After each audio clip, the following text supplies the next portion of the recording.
Guys, আজকে আমি organic কি জানি অর্গানিক মেহেদি বানাইতেছি, কিন্তু বানাইতে বানাইতে যখনই আমি চুলটা দিয়েছি তখন কেমন জানি একটা তোমাদের একটা রেড কালার আসে না, আমার তো এই কালার কেন আসলো? সে যাই হোক, ভাবলাম এই কালার আসছে যে, তো এই জন্য তোমার সাথে আমি শেয়ার করি তোমাদের সাথে। আমি ফার্স্টে এখানে হলুদ দিয়েছি, চিনি দিয়েছি, লেবুর রস দিয়েছি, চুন দিয়েছি। তো এখন আমি মিক্স করতেছি, অনেকটুকুই নিয়েছি যদি নষ্ট হয়। প্রথমে ভেবেছিলাম মেহেদি ইউজ করব, কিন্তু পরে আমি একটা ইউটিউবে দেখলাম যে না, এখানে মেহেদি ইউজ করে না। তখন আমি ভাবলাম তাহলে মেহেদি ইউজ করার দরকার নাই। সো এটা মিক্স করার পরে এটা দেখতে সেম এরকম হয়েছে, মানে পটি কালার।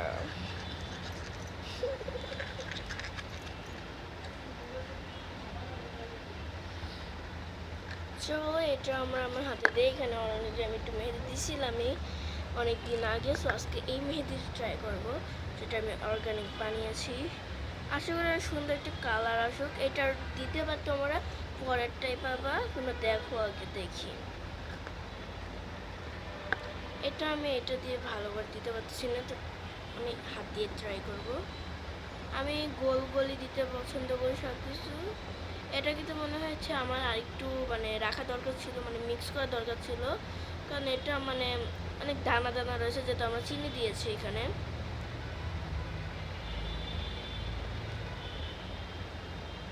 আমরা এখানে সুন্দর করে দিয়েছি, আমি একটু মুছে নিলাম।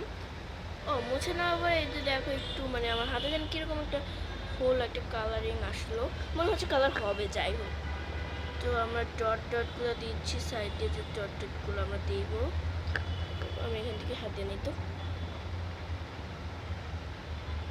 আমি সুন্দর করে ডটগুলো দিতে পারি না, যেমন পারতেছি তেমন দিতেছি, কারণ এটা মেহেদি না। মেহেদি হলে আমি সুন্দর করে দিতে পারতাম। সো তো আমি এইভাবে দিতে পারছি, এইভাবে। চলো দেখি এটা কালারটা কেমন হয়। 5 মিনিট রাখবো। 1 2 স্টার। কিছুই করলাম না, কারণ আমি এখন ফ্যানের বাতাসে শেখাবো। চলো। হ্যালো গাইস, আমি এটাকে অনেকক্ষণই রেখেছি। চলো এখন রিমুভিং করবো এই কাগজটা দিয়ে। যদি তোমরা বিশ্বাস না করো, তোমরা বলতে পারো এটা মুছে ওইখানে আবার মেহেদি দিচ্ছ, এর জন্য কাগজ দিয়ে করবো। চলো রিমুভিং করি। ও মাই গড গাইস, মানে একটা জুস কালার আসছে ভাই। তা আমি এটাকে হাতে ধুয়েছি, তারপরে দেখো কালারটা জোস আসছে ভাই। সাবস্ক্রাইব এইটুকুই। Bye bye.